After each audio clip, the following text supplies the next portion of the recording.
of DCS Type 2 is pulmonary DCS, also known as chokes. And chokes, let's explain it. So the first microvessels encountered by venous bubbles are the pulmonary capillaries. So let's show you that. We have blood from the veins. Veins go to the heart. We have blood coming from the vena cava into the right atrium, down into the left ventricle. We haven't hit any microvessels yet. From the right ventricle, we go out the pulmonary artery to the left lung. Let's follow that to the left lung. And from the lung, we get to the lung. So let's look at that. Right ventricle, pulmonary artery. Let's follow that, and let's just switch pictures. So pulmonary artery, down to the pulmonary capillaries. And these pulmonary capillaries are very tiny. Here's our alveoli, the site of gas exchange again. And what's been observed through studies is that bubbles can become trapped here. So let's draw some bubbles. There's a bubble, and there's a bubble. Now I have blood wanting to come to the alveoli to pick up oxygen and then move on from the pulmonary artery, go to the alveoli, pick up oxygen, go back to the pulmonary vein. From the pulmonary vein, it goes to the left atrium, left ventricle, out the aorta, if you can follow my pointer, out the aorta, and to the rest of the body. But now I have this bubble stuck. This bubble is stuck.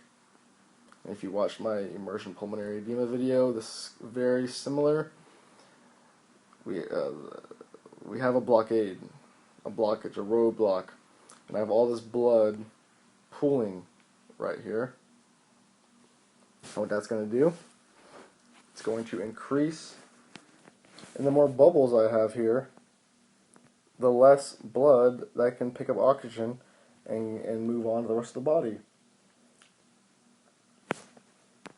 And this excess volume of blood here is going to cause increased pressure. So that blood is going to start leaking out of the capillaries and moving into the interstitial space, which is all this. And the blood is going to go from the interstitial space into the alveoli. So now, like our pulmonary edema, we're going to have an alveoli that's filled with fluid.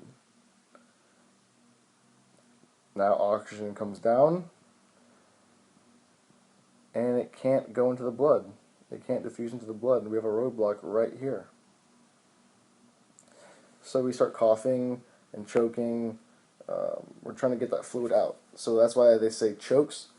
This is why we're choking, because we want that fluid to get out of our alveoli.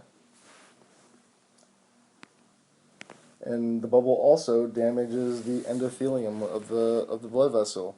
The endothelium, that's the innermost layer. So it's this layer right here. It's the inside layer of the blood vessel.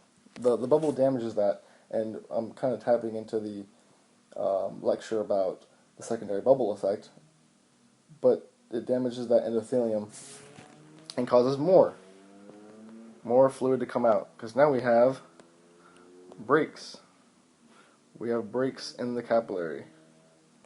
So more fluid comes out and fills the alveoli even more, causing the symptoms to be more severe. So then what else is going to happen? It gets worse. This blood is going to keep pulling and keep pulling, because blood from the right ventricle is pushing blood and pushing blood to the alveoli, to pick up more oxygen. But it can't go anywhere. So what's going to happen is we're going to start backflowing. The blood's going to start going backwards. So now I have blood going back out of the pulmonary artery. Let's find that right here. Instead of going, instead of going this way, we're going this way. We're going back. We're going back instead of up, which is bad. So now we have blood going back through the through the right ventricle, up the right atrium, up the anterior vena cava, down the posterior vena cava. So what might you see? Well, you might see distension.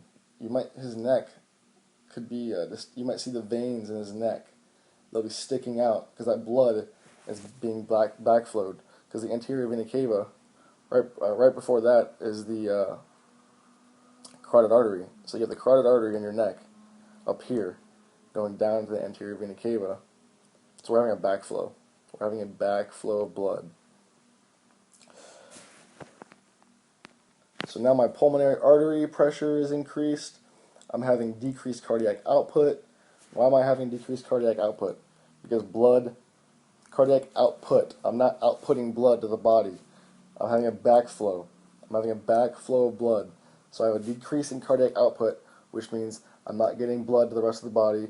I'm not getting oxygen to the tissues, which will then cause cardiac decompensation. The heart is gonna finally give up. It's gonna say, "Hey, I'm tired. I tried to fix this by making the heart go faster. I sensed low O2, so I started to beat faster. But I'm tired, body, and I'm gonna stop." And then respiratory arrest is next. You see, this fluid is gonna keep filling up in the alveoli. His choking is gonna get worse. This fluid is going to keep, when you draw that, this fluid is going to keep rising and rising, and, you know, unfortunately, it can cause death. And I've never seen a chokes case. I'm sure some of you have, and you can definitely give insight, real-world examples of that. That'd be great.